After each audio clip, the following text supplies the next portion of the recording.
Hello मेरे प्यारे दोस्तों। कैसे हैं आप लोग? आई होप आप सब अच्छे होंगे और अच्छे से पढ़ाई कर रहे होंगे। तो जैसा कि आपको पता है कि मैं आप लोगों की केमिस्ट्री की क्लासेस लेता हूँ, और क्लास 12th का ऑर्गेनिक केमिस्ट्री का ये जो पहला टॉपिक है हेलो अल्केन्स और हेलोइंस, ये मैं लेके आया हूँ। और ड्यूका इंडिया ग्रामीण स्कूलों के बच्चों के लिए फ्री में एजुकेशन सर्विस प्रोवाइड करवा रही है। तो इसी पेशकश में हम आज आपके पास लेके आ रहे हैं हेलो अल्कीन्स एंड हेलोइंस चैप्टर का नेक्स्ट टॉपिक, जिसका नाम है इलेक्ट्रोफिलिक एरोमेटिक सब्स्टिट्यूशन रिएक्शंस। थोड़ा सा डेप्थ में जाऊंगा मैं इसके लिए आपके लिए।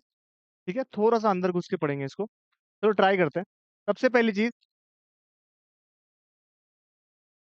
मैं बात कर रहा हूँ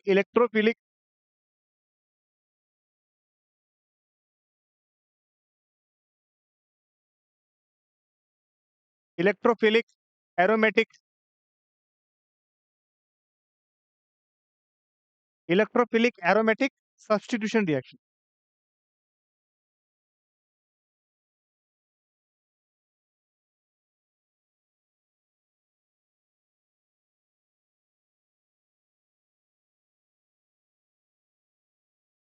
इलेक्ट्रोफिलिक एरोमेटिक सब्स्टिट्यूशन रिएक्शन, इसके बारे में हम बात करेंगे आज। ठीक है, सबसे पहली चीज आप मेरे को ये बताओ, what is electrophile.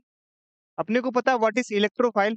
Anything which attracts the electron, that is electron loving. Electron loving.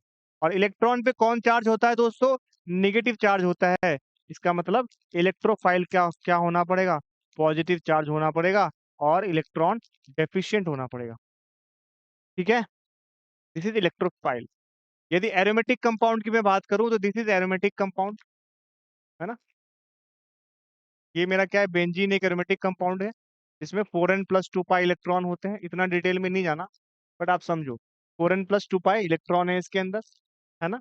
और इसके साइक्लिक होता है, और कॉन्जुगेशन होता है, और प्लेनर होता है। क्या होता है? प्लेनर होता है। प्लेनर होता है।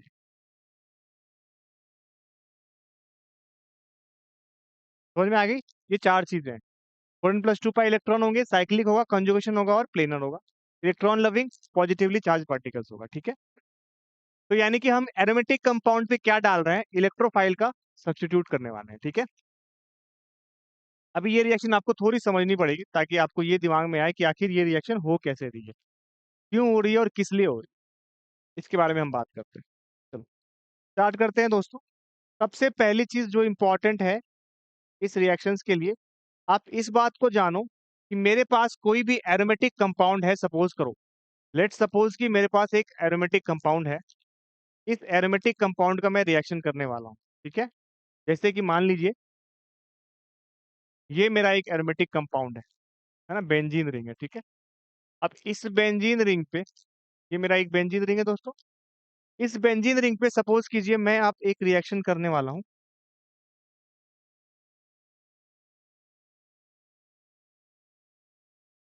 सपोज करो मैंने इस पे HY डाल दिया, या मान लीजिए EY डाला है। सपोज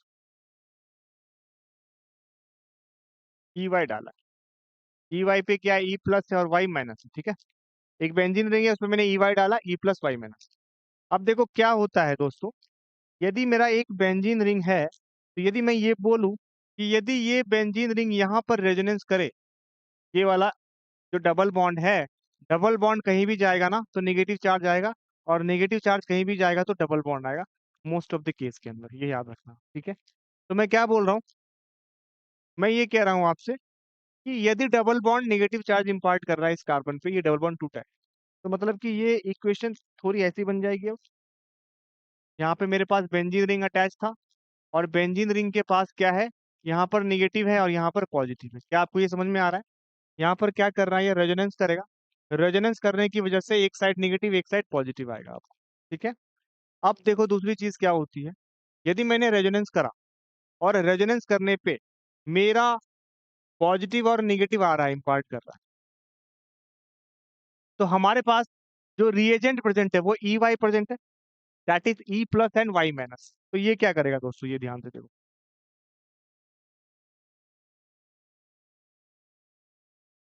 ठीक है, इसको ध्यान से देखना ये क्या करेगा।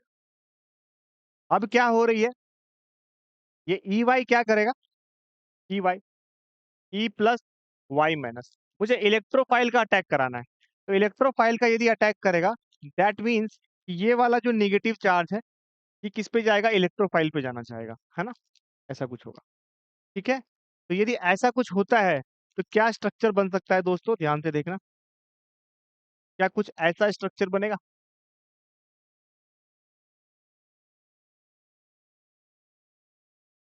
यहाँ पर पॉजिटिव और यहाँ पर मैंने क्या डाल दिया, ई डाल दिया। ठीक है, कई सारे बच्चों के मन में ये डाउट होता है कि सर आप एक काम करो, आप यहाँ पे ई डाल रहे हो ना, तो यदि हम एक काम करते हैं, यदि हम एक काम करते हैं, हम क्या करेंगे, यहाँ पर मेरे पास यदि ई प्लस अटैक कर गया है तो वाई माइनस भी अटैक कर सकता है। देखो ना, बेंजीन रिंग था, बेंजीन रिंग ने रेजोनेंस करा तो पॉजिटिव और नेगेटिव चार्ज आया। यदि नेगेटिव चार्ज पर पॉजिटिव ने अटैक कर लिया तो क्या पॉजिटिव पर नेगेटिव नहीं कर सकता, सोचने वाली बात है, कर सकता है ना। तो यदि मैं पॉजिटिव पर नेगेटिव का अटैक कर दूं, दैट मीन्स मैं वाई माइनस का अटैक यदि इस पे कर दूं, तो क्या ये कंपाउंड कुछ ऐसा बन जाएगा।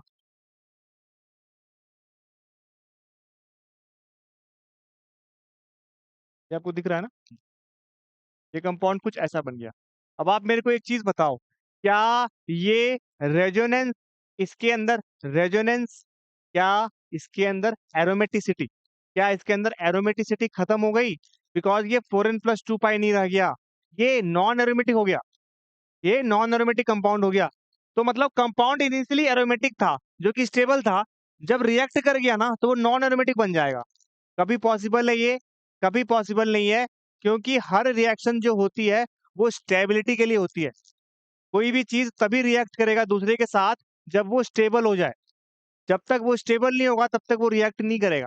कहने का मतलब है कि मॉलिक्यूल यदि अनस्टेबल है तभी वो रिएक्ट करके स्टेबल होना चाहेगा, बट यदि मॉलिक्यूल पहले से स्टेबल है और रिएक्ट करने के बाद अनस्टेबल हो जा रहा है, दैट मीन्स कि मॉलिक्यूल रिएक्ट नहीं करेगा। तो मतलब कहने का मतलब है कंपाउंड के अंदर यदि मॉलिक्यूल गिवन है और वो रिएक्ट कर रहा है और वो अनस्टेबल हो जा रहा है, तो मतलब कि रिएक्शन तो हो ही नहीं सकती, बिकॉज ये तो कंपाउंड एरोमेटिक था ना भाई, ये तो एरोमेटिक था, बट जब ये रिएक्ट कर लेगा तो यहाँ पर नॉन एरोमेटिक बन गया। तो भाई पॉसिबल है क्या एरोमेटिक से नॉन एरोमेटिक जाना, पॉसिबल ही नहीं है sir, because aromatic is more stable then non aromatic.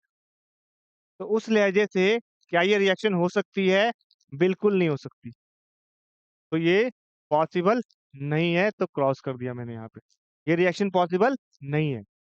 ठीक है, तो डाउट है, मतलब कि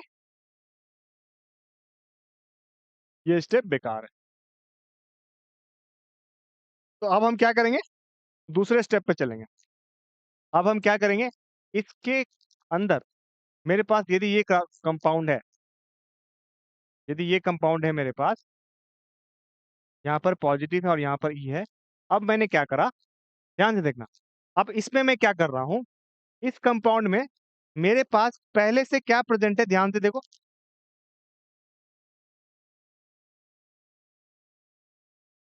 मेरे पास पहले से क्या प्रेजेंट है, मेरे पास ई वाई प्रेजेंट था जिसमें से ई मैंने रिएक्ट कर दिया। अब एक बात बताओ, इस कार्बन के तो 4 बॉन्ड होंगे ना, तो एक हाइड्रोजन तो इसके पास होगा ही होगा, तो मैं वो एक हाइड्रोजन यहाँ लिख देता हूँ, है ना। एक हाइड्रोजन मैं कहाँ से लेके आया, थोड़ा बड़ा लिख देता हूँ, ये रहा। इस कार्बन के 4 बॉन्ड तो होंगे ना, तो एक हाइड्रोजन मैंने यहाँ पे लिख दिया, है ना, तब तो 1 2 3 4 है ना, बॉन्ड लाइन फॉर्मूला है, तो 4 बॉन्ड तो बनेंगे इसके, ठीक है। अब देखो, यदि मैं इस कंपाउंड में इसका रिएक्शन करवा दूं, वाई माइनस को मैं क्या करूंगा अब,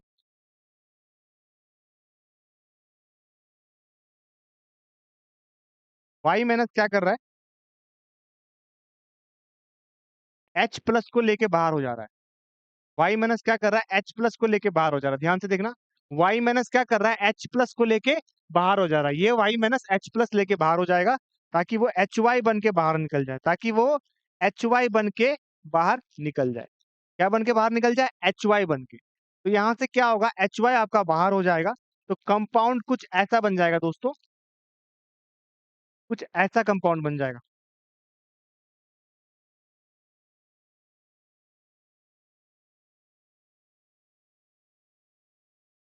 ये यहाँ पर ई, इसके पास पॉजिटिव, और यहाँ पर क्या चार्ज है, यहाँ पर पॉजिटिव चार्ज है और यहाँ पर निगेटिव चार्ज है ना। ये निगेटिव चार्ज कहाँ से आया, ये निगेटिव चार्ज कहाँ से आया, जब मेरा क्या कर रहा है, वाई माइनस एच प्लस को लेके जा रहा है, ठीक है। थोड़ा बड़ा लिख दूं, थोड़ा सा बड़ा बना देता हूँ फिर।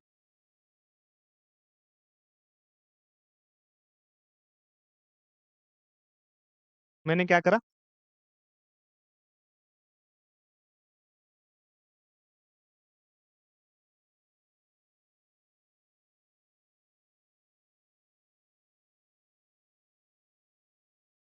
ये मेरा कंपाउंड था, यहाँ पर ई अटैच है, इसके साथ यहाँ पर एक निगेटिव चार्ज आ रहा है और यहाँ पर एक पॉजिटिव आ रहा है ना, यही है। अब दिख रहा है सबको, यहाँ पे निगेटिव कहाँ से आया, बिकॉज एच, वाई को एच लेके एच वाई बन के बाहर हो गया है। अब क्या करेगा दोस्तों, रेजोनेंस करेगा, ये रेजोनेंस करेगा, निगेटिव इधर जाएगा, तो यहाँ पर डबल बॉन्ड आ जाएगा, और वापस से ये कंपाउंड कैसा बन जाएगा, एरोमेटिक कंपाउंड। कैसा कंपाउंड बन जाएगा दोस्तों, एरोमेटिक कंपाउंड। तो ये ऐसा कुछ बन जाएगा, ये ऐसा कंपाउंड बन जाएगा, this this and this is aromatic compound.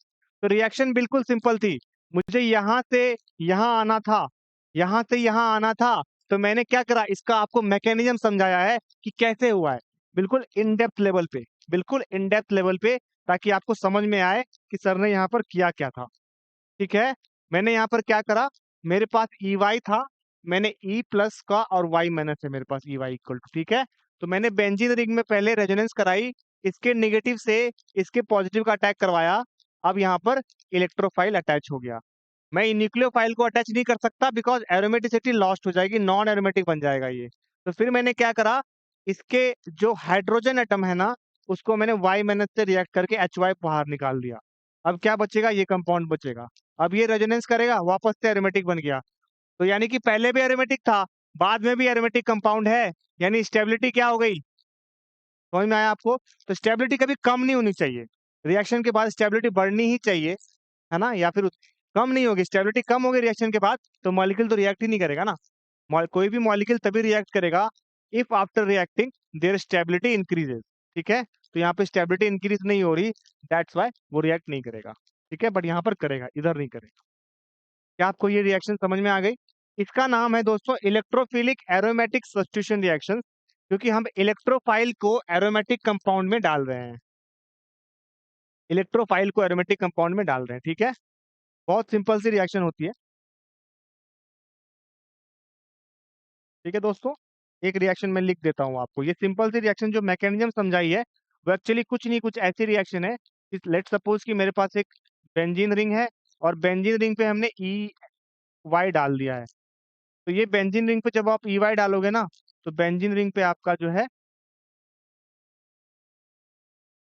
Electrophile जाके अटैच हो जाएगा, यहाँ पे ई प्लस है और वाई माइनस है, और इलेक्ट्रोफाइल अटैच हो गया, प्लस एच वाई अपना बाहर हो गया, ठीक है। This is basically electrophilic aromatic substitution reaction, this is nothing but electrophilic aromatic substitution reaction, ठीक है।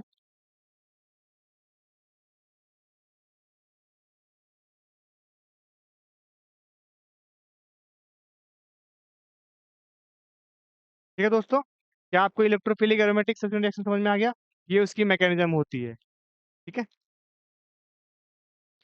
तो electrophilic aromatic substitution reaction basically यही होता है कि आपके पास इलेक्ट्रोफाइल था, उसको आपको अटैक करना होता है। तो जो भी चीजें, मान लो बेंजीन रिंग पे, बेंजीन रिंग है ना हमारे पास, समझाना पड़ेगा आपको ना। जैसे मान लो कि किसी भी एरोमेटिक कंपाउंड पे, है ना, किसी भी एरोमेटिक कंपाउंड पे सब्स्टिट्यूएंट अटैच होगा, मान लो कोई, है ना। तो वो सब्स्टिट्यूएंट क्या करेगा, आइदर उसकी इलेक्ट्रोफिलिसिटी को इंक्रीज करेगा और डिक्रीज करेगा, ठीक है। तो बेंजीन सब्स्टिट्यूट ग्रुप जो होते हैं ना, वो दो टाइप्स के हो सकते हैं। बेंजीन सब्स्टिट्यूटेड,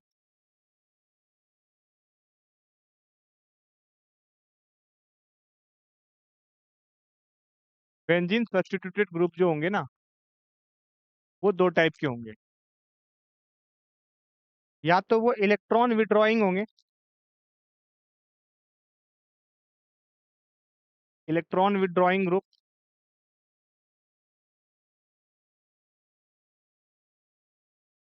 या फिर वो इलेक्ट्रॉन डोनेटिंग ग्रुप होंगे, या फिर वो इलेक्ट्रॉन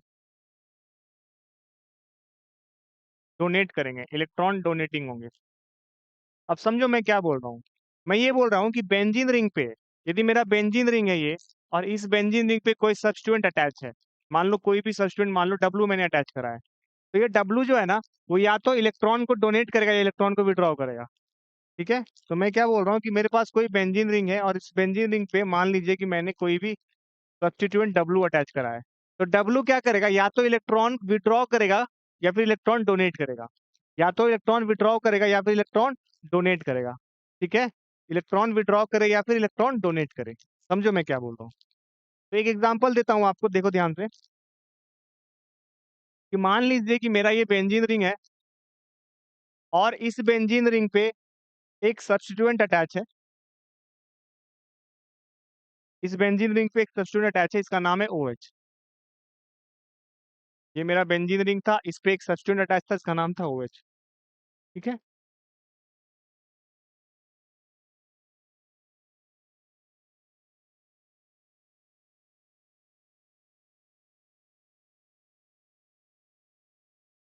फिर ठीक हो जाएगी। मेरे पास ये बेंजीन रिंग है,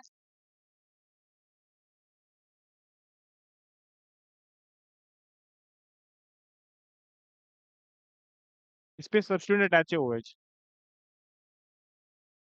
अब देख क्या होगा। अभी क्या करेंगे हम इस पे, यदि इनको रेजोनेंस करें, देखो ध्यान से, अब देखो क्या होता है। यदि मैं इसको रेजोनेंस करने जाता हूँ, इस साइड से लिखता हूँ मैं, ठीक है,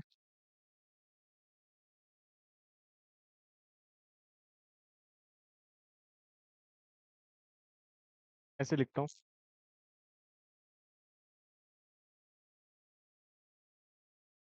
ये अब सही है, ठीक है? चलो। तो देखो अपने को पता है ना कि बेंजीन रिंग पे तो भाई लोन पेयर, यदि फेनॉल अटैच, यदि फेनॉल का मैं रेजोनेंस करूंगा तो मुझे पता है ऑक्सीजन के पास दो लोन पेयर होते हैं। तो लोन पेयर क्या करेगा, रेजोनेंस करेगा। क्या करेगा लोन पेयर? रेजोनेंस करेगा। अब लोन पेयर जब रेजोनेंस करेगा ना दोस्तों, ये लोन पेयर क्या करेगा भाई, रेजोनेंस करेगा। ये यहाँ रेजोनेंस करेगा, है ना, और ये यहाँ रेजोनेंस करेगा। ठीक है, ऐसे रेजोनेंस होगी। याद रखना, डबल बॉन्ड कहीं भी जाएगा तो निगेटिव चार्ज देगा, और लोन पेयर जा रहा है कहीं पे तो यहाँ पे डबल बॉन्ड आ रहा है। ठीक है। तो यहाँ पर जो कंपाउंड बनेगा कुछ ऐसा बनेगा। पहला,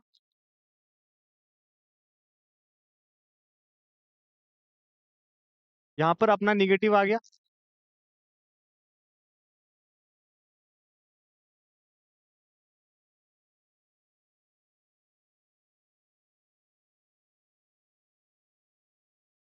यहाँ पर डबल बॉन्ड आ गया, और यहाँ पे डबल बॉन्ड OH आ गया।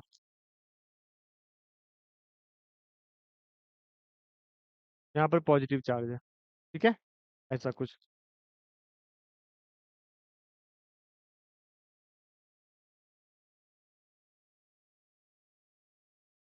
ठीक है। अब दोबारा से ये रेजोनेंस करने, दोबारा से ये रेजोनेंस करेगा। ठीक है, दोबारा से रेजोनेंस करेगा ये। ठीक है, तो पहली बार इसने क्या करा, लोन पेयर ने रेजोनेंस करा तो यहाँ पे डबल बॉन्ड आ गया, और फिर इधर डबल बॉन्ड ने रेजोनेंस करा तो यहाँ पे निगेटिव आ गया। ध्यान से देखना, जब भी आप रेजोनेटिंग स्ट्रक्चर बनाओगे ना, ये याद रखना कि चार्ज हमेशा कंजर्व्ड होगा। पहले चार्ज जीरो था, अभी भी चार्ज जीरो है, प्लस माइनस जीरो है, चार्ज कभी चेंज नहीं होगा। दोबारा से रेजोनेंस करते हैं। ठीक है, दोबारा से रेजोनेंस करेंगे तो ये निगेटिव इधर जाएगा और ये डबल बॉन्ड इधर जाएगा। क्या कंपाउंड कुछ ऐसा बनेगा?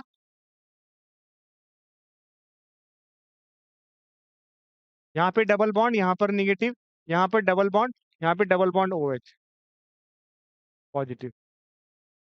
ठीक है, यहाँ तक क्लियर है? ये कैसे किया मैंने समझ में आया आपको? ठीक है, ये सिंपल सा कॉन्सेप्ट है, इसको मैं दूसरे वर्ड्स उससे लिख देता हूँ, कोई कंफ्यूजन ना हो। क्या है?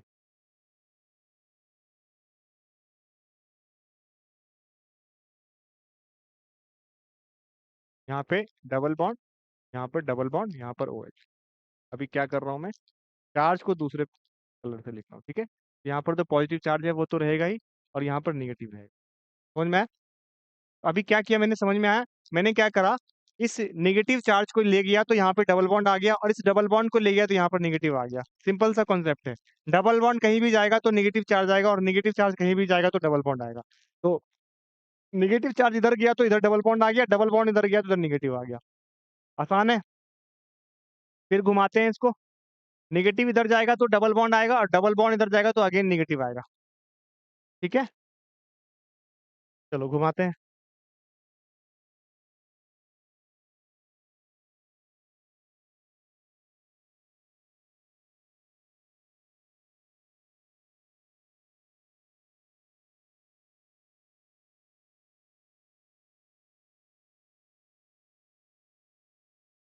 यहाँ पर पॉजिटिव है और यहाँ पर नेगेटिव है। समझ में आई मैंने क्या किया अभी? मैंने क्या करा, इस नेगेटिव चार्ज को घुमाया तो यहाँ पे डबल बॉन्ड आ गया, और इस डबल बॉन्ड को इधर घुमाया तो नेगेटिव आ गया। सिंपल है। अगेन दोबारा से रेजोनेंस होगी। अब जैसा था वैसा हो जाएगा। दैट मीन्स कि अब इस बात को ऐसे सोचो कि ये जो नेगेटिव चार्ज है वो इधर जाएगा तो क्या करेगा, रेजोनेंस करके डबल बॉन्ड आ जाएगा, और ये डबल बॉन्ड इधर गया तो निगेटिव आएगा, निगेटिव पॉजिटिव न्यूट्रल हो जाएगा। तो मतलब कंपाउंड कुछ ऐसा बन जाएगा।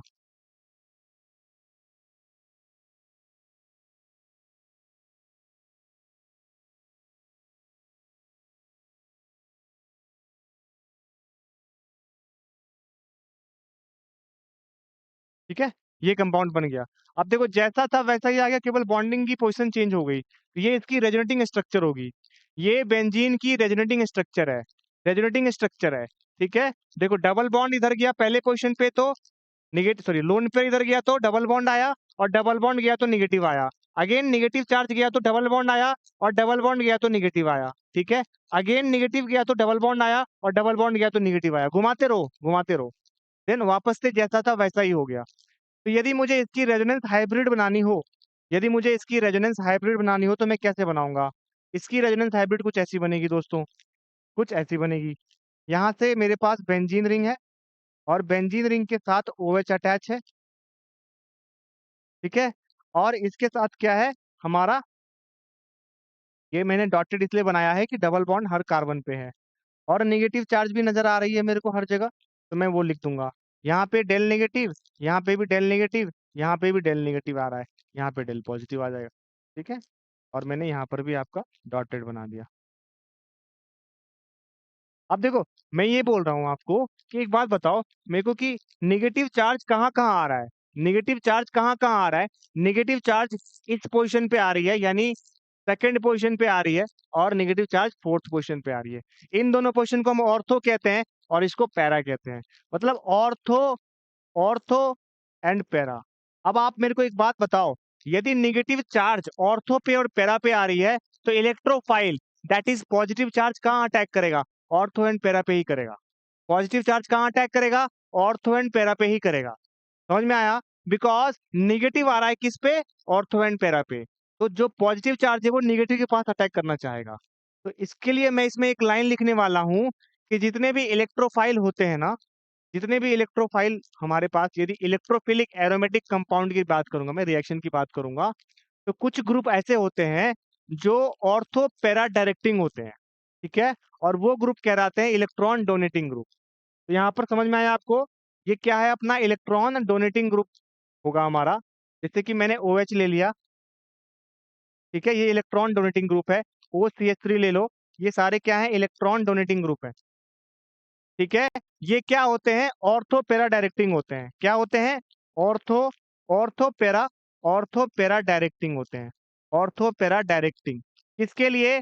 For electrophilic aromatic substitution, EAS के लिए, इलेक्ट्रोफिलिक एरोमेटिक सब्स्टिट्यूशन के लिए ये ऑर्थो पैरा डायरेक्टिंग होंगे। ठीक है। ऑर्थो पैरा पे अटैक करना चाहेंगे। और इलेक्ट्रॉन विड्रॉइंग ग्रुप की बात करूंगा मैं, जैसे कि मान लीजिए NO2 ग्रुप हो गया, ये भी मैं समझाता हूँ आपको। ये क्या होते हैं दोस्तों? ये होते हैं मेटा डायरेक्टिंग। क्या होते हैं? ये भी ऑर्थोपेरा हो सकते हैं, बट ये होंगे न्यूक्लियोफिलिक के लिए, वो मैंने अभी तक समझाया नहीं है, बट मैं लिख देता हूँ आपको। ये भी ऑर्थोपेरा डायरेक्टिंग होंगे, किसके लिए? ऑर्थोपेरा डायरेक्टिंग होंगे फॉर न्यूक्लियोफिलिक के लिए, NAS न्यूक्लियोफिलिक एरोमेटिक सब्स्टिट्यूशन के लिए। क्या आपको चीजें समझ में आई, क्लियर हो गई? ठीक है दोस्तों, ये बात आपको समझ में आनी चाहिए कि कौन सी चीज ऑर्थो डायरेक्टिंग है, कौन सी चीज पैरा डायरेक्टिंग है, और कौन सी चीज आपके पास मेटा डायरेक्टिंग है, ये भी याद रखना पड़ेगा ना। बिकॉज यदि इलेक्ट्रोफाइल के लिए ये ऑर्थो पैरा डायरेक्टिंग होगा तो न्यूक्लियोफाइल के लिए मेटा डायरेक्टिंग होगा, उल्टा कर दो उसका, है ना। कोई डाउट है यहाँ तक, क्लियर है?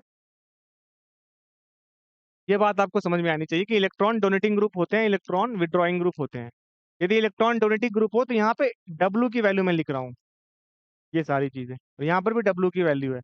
तो डब्ल्यू यदि इलेक्ट्रॉन डोनेटिंग ग्रुप हो तो वो ऑर्थोपेरा डायरेक्टिव होगा इलेक्ट्रोफिलिक रिएक्शन के लिए, और यदि NO2 हो तो मेटा डायरेक्टिव होगा। ये मैंने आपको यहाँ पे समझाया हुआ है कि कैसे आप, यदि मेरे पास सब्स्टिट्यूएंट, आपके पास लोन पेयर कंटेनिंग सब्स्टिट्यूएंट है, तो वो ऑर्थोपेरा डायरेक्टिंग कैसे हो रहा है, ये मैंने आपको यहाँ बताया है। सिमिलरली मेटा डायरेक्टिंग भी आप कर सकते हो। यहाँ तक क्लियर है? चलो, ये बात आपको समझ में आ गई। अच्छा, यदि मेरे पास कंपाउंड में ऐसा ग्रुप आ जाए बेंजीन रिंग पे जिसके पास NO2 ग्रुप अटैच है, उसकी भी मैं बात कर लेता हूँ। NO2 का स्ट्रक्चर कुछ ऐसा होता है,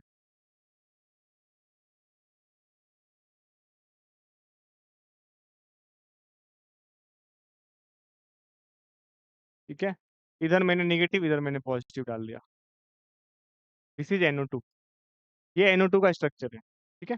अब NO2 क्या करता है, NO2 पॉजिटिव चार्ज इंपार्ट करता है। इसका जब रेजोनेटिंग स्ट्रक्चर बनाओगे ना, तो ये पॉजिटिव चार्ज आएगा कहाँ कहाँ पे, ये पॉजिटिव चार्ज आएगा ऑर्थो पोजिशन पे और पैरा पोजिशन पे। तो ये पॉजिटिव चार्ज क्या करेगा, न्यूक्लियोफाइल को अटैक करेगा। इसीलिए NO2 ग्रुप क्या होता है, इलेक्ट्रॉन विड्रॉइंग ग्रुप होता है। इलेक्ट्रॉन विड्रॉइंग ग्रुप होता है, इलेक्ट्रॉन विड्रॉइंग ग्रुप है। और इलेक्ट्रॉन विड्रॉइंग ग्रुप क्या करते हैं, ऑर्थो पैरा डायरेक्टिंग होते हैं। किसके लिए? ऑर्थो पैरा डायरेक्टिंग होते हैं फॉर न्यूक्लियोफिलिक एरोमेटिक सब्स्टिट्यूशन के लिए, एंड मेटा डायरेक्टिंग होते हैं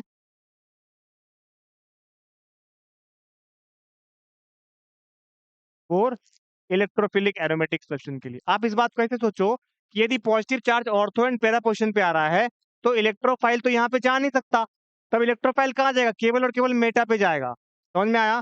तो ये मेटा डायरेक्टिंग किसके लिए होगा, जो हमारा इलेक्ट्रोफाइल के लिए, ठीक है। क्योंकि यहाँ पे इलेक्ट्रोफाइल तो पॉजिटिव चार्ज है यहाँ पर, तो इलेक्ट्रोफाइल पॉजिटिव पॉजिटिव रिपेल करेगा, तो इलेक्ट्रोफाइल को वहां आना पड़ेगा जहाँ पे पॉजिटिव चार्ज नहीं है।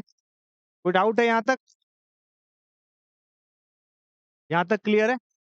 ऑर्थो पैरा डायरेक्टिंग कैसे होगा, मेटा डायरेक्टिंग कैसे होगा, ठीक है। This is called ortho para directing group, है ना। कोई डाउट है यहाँ तक?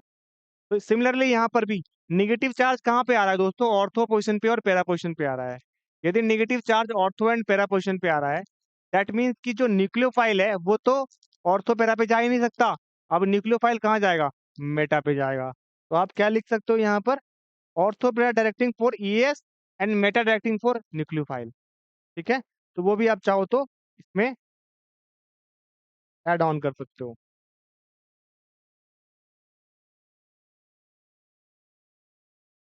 तो ये मेटाफोर, मैं लिखता हूँ metaphor, metaphor electrophile aromatic substitution reaction, और यहाँ पे लिखता हूँ metaphor nucleophile aromatic substitution reaction, ठीक है। क्या कोई डाउट है यहाँ तक? सबको समझ में आ रहा है मैंने इलेक्ट्रोफिलिक एरोमेटिक सब्स्टिट्यूशन रिएक्शन कैसे करा, मैंने न्यूक्लियोफिलिक एरोमेटिक सब्स्टिट्यूशन रिएक्शन कैसे करा है, मैंने किस तरीके से आपको ये समझाना चाहा है कि यदि किसी भी कंपाउंड के अंदर ऑर्थो पोजिशंस पे या ऑर्थो पोजिशंस पे या पैरा पोजिशंस पे कोई भी ग्रुप अटैच होता है तो उस पे क्या इम्पैक्ट आता है रिंग पे। तो मैंने आपको जैसा कि electrophilic aromatic aromatic substitution reaction में बोला था कि आपको इलेक्ट्रोफाइल का अटैक करना होता है, तो यहाँ पे हमने इलेक्ट्रोफिलिक एरोमेटिक सब्स्टिट्यूशन रिएक्शन किया था। इस पर हम न्यूक्लियोफिलिक भी कर सकते हैं। तो इसमें इलेक्ट्रोफिलिक एरोमेटिक सब्स्टिट्यूशन में क्या किया था हमने, हमारे पास एक एरोमेटिक कंपाउंड है, डबल बॉन्ड ने रेजोनेंस करा, यहाँ पर पॉजिटिव यहाँ पर नेगेटिव, ये नेगेटिव चार्ज पॉजिटिव के साथ जाके जुड़ जाएगा, ठीक है। उसके बाद ये कंपाउंड बन जाएगा। एक क्वेश्चन आएगा सर आप नेगेटिव को पॉजिटिव के साथ जोड़ दो, तो भाई वो नहीं कर सकते बिकॉज नॉन एरोमेटिक बन जाएगा, कंपाउंड की स्टेबिलिटी कम हो जाएगी। मुझे कंपाउंड की स्टेबिलिटी को ज्यादा करना है, और कंपाउंड की स्टेबिलिटी को ज्यादा करने के लिए मेरे को क्या करना पड़ेगा, इसको वापस से एरोमेटिक करना पड़ेगा, because aromatic compound is the highly stable compound.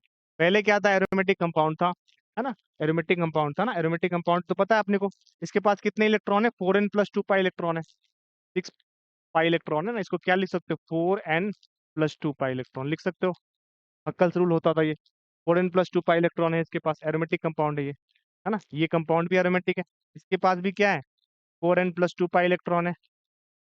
ये भी क्या है, साइक्लिक है। ये भी क्या है, कॉन्जुगेशन है। और ये भी क्या है, प्लेनर है। का मतलब ये कौन सा कंपाउंड है, एरोमेटिक कंपाउंड है। तो एरोमेटिक कंपाउंड आपका स्टेबल होता है। तो यदि कोई कंपाउंड एरोमेटिक है तो वो रिएक्ट करके नॉन एरोमेटिक हो गया, दैट मीन्स स्टेबिलिटी उसकी कम हो गई। मेरे को स्टेबिलिटी को इंक्रीज करना था, तो मेरे को क्या करना पड़ेगा, उसको एरोमेटिक कंपाउंड में कन्वर्ट करना पड़ेगा। ठीक है, क्या यहाँ तक क्लियर है? क्या आपको समझ में आ रहा है मैं क्या समझाना चाह रहा हूँ? कैसे आप एरोमेटिक नॉन एरोमेटिक में नहीं डाल सकते, आपको एरोमेटिक को किसमें डालना पड़ेगा, ऑलवेज एरोमेटिक में ही बनाना पड़ेगा, बिकॉज स्टेबिलिटी से स्टेबिलिटी की ओर ही जाएगा। ठीक है, तो ये इलेक्ट्रोफिलिक एरोमेटिक सब्स्टिट्यूशन रिएक्शन थी जिसमें इलेक्ट्रोफाइल अटैक कर रहा है। क्या अटैक कर रहा है दोस्तों, इलेक्ट्रोफाइल। आपको न्यूक्लियोफाइल को भी अटैक करना पड़ सकता है, वो हम बाद में पढ़ेंगे, जिसका नाम है न्यूक्लियोफिलिक एरोमेटिक। तो हमने बोला कि किसी भी बेंजीन का जो सब्स्टिट्यूएंट होता है ना, वो दो टाइप्स का हो सकता है। या तो इलेक्ट्रॉन विड्रॉइंग होगा, यानी इलेक्ट्रॉन को विड्रॉ करे, या फिर इलेक्ट्रॉन डोनेटिंग होगा, यानी इलेक्ट्रॉन को डोनेट करेगा वो। यदि इलेक्ट्रॉन विड्रॉ करेगा तो वो ऑर्थोपेरा डायरेक्टिंग होगा न्यूक्लियोफिलिक के लिए, और यदि इलेक्ट्रॉन डोनेट करेगा ना तो वो ऑर्थोपेरा डायरेक्टिंग होगा, किसके लिए, इलेक्ट्रोफिलिक के लिए। ठीक है, सिंपल सी बात है ना, लॉजिक की बात है कि कोई चीज इलेक्ट्रॉन को यदि डोनेट करेगा तो यानी कि निगेटिव चार्ज आएगा बेंजीन रिंग पे। यदि बेंजीन रिंग पे निगेटिव आएगा तो इलेक्ट्रोफाइल अटैक करना चाहेगा, तो इलेक्ट्रोफाइल फेवर करेगा अटैक करना। बट यदि कोई चीज बेंजीन रिंग पे पॉजिटिव चार्ज डाल रहा है, जैसे NO2, तो वो क्या करेगा, नहीं कर पाएगा। तो उसके लिए मुझे न्यूक्लियोफाइल को अटैक करना पड़ेगा, निगेटिव चार्ज को, तब पॉजिटिव नहीं कर सकते। समझ में आ गया दोस्तों? तो ये हमने आज के लेक्चर में सीखा कि कैसे आपका इलेक्ट्रोफिलिक और न्यूक्लियोफिलिक आपका फेवर करता है। ठीक है दोस्तों, मिलते हैं नेक्स्ट लेक्चर में। जब हम नेक्स्ट लेक्चर में मिलेंगे तो हम और इलेक्ट्रोफिलिक एरोमेटिक सब्स्टिट्यूशन के बारे में बात करेंगे, विटल क्राफ्ट रिएक्शंस के बारे में बात करेंगे। हम ये जानेंगे कि कैसे हमारे रिएक्शंस डिफरेंट डिफरेंट हैं। ठीक है दोस्तों, मिलते हैं नेक्स्ट क्लास। Thank you.